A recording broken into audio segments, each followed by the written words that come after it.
দর্শক, বাংলাদেশের বিপক্ষে আবারও বিতর্কে জড়ালেন পাকিস্তানের তারকা পেসার শাহিন শাহ আফ্রিদি।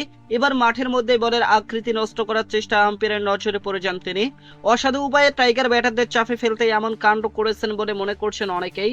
ঘটনাটি ঘিরে ইতিমধ্যে ক্রিকেট বিশ্বে শুরু হয়েছে তুমুল আলোচনা ও সমালোচনা।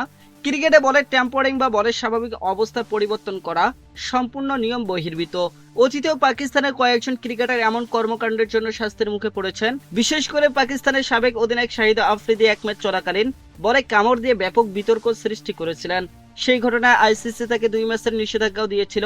এবার সেই শাহিদ আফ্রিদির মেয়ের জামাই এবং পাকিস্তান দলের অন্যতম প্রধান পেসার শাহিন শাহ আফ্রিদি বাংলাদেশের বিপক্ষে নতুন বিতর্কের জন্ম দিলেন। মিরপুর টেস্টে টসে জিতে বাংলাদেশকে ব্যাটিংয়ে পাঠায় পাকিস্তান ক্রিকেট দল। এরপর অধিনায়ক নাজমুল হোসেন শান্ত এর দুর্দান্ত সেঞ্চুরি এবং মুশফিকুর রহিম ও মুমিনুল হকের গুরুত্বপূর্ণ ইনিংসে বাংলাদেশ সংগ্রহ করে 413 রান। জবাবে পাকিস্তানের তরুণ ওপেনার আজান আওয়াইসের সেঞ্চুরিতে 386 রানে অল আউট হয়ে যায় তারা। এরপর দ্বিতীয় ইনিংসে বাংলাদেশের দুই ওপেনার দ্রুত ফিরলেও শান্ত ও মুমিনুল হক মিলে আবারও শক্ত প্রতিরোধ গড়ে তোলেন। ঠিক তখনই ঘটে বিতর্কিত সেই ঘটনা।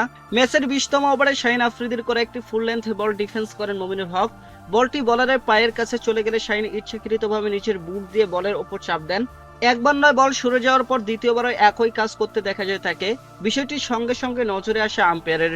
দ্রুত এগিয়ে এসে তাকে বাধা দেন আম্পায়ার রিচার্ড কিটলবরো এবং পরে বলটি হাতে নিয়ে পরীক্ষা করেন তিনি। মূলত ক্রিকেটে বলের এক পাশ মৌসুম অন্য পাশ খসখসে করে ফেললে সেটি বাতাসে ভিন্ন আচরণ করে।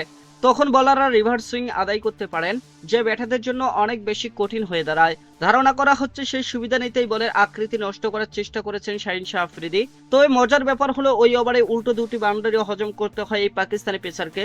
শান্ত মুমিনুল হক বেশ আত্মবিশ্বাসের সাথে তাকে মোকাবিলা করতে থাকেন। যদিও ম্যাচ চলাকালে তৎক্ষণিক কোনো শাস্তি দেওয়া হয়নি এই পেসারকে। তবে ম্যাচ শেষে বিষয়টি নিয়ে তদন্ত বা জবাবদিহিতার মুখোমুখি হতে পারেন শাহিন শাহ আফ্রিদি। সব মিলে আবারও ক্রিকেট মাঠে পাকিস্তানি ক্রিকেটারের বল টেম্পারিং বিতর্ক নতুন করে আলোচনায় উঠে এলো। তো দর্শক, এমন আচরণ করা কি শাহিন শাহ আফ্রিদি ঠিক হয়েছে? জানাতে পারেন আমাদের ভিডিওর কমেন্ট বক্সে। ধন্যবাদ।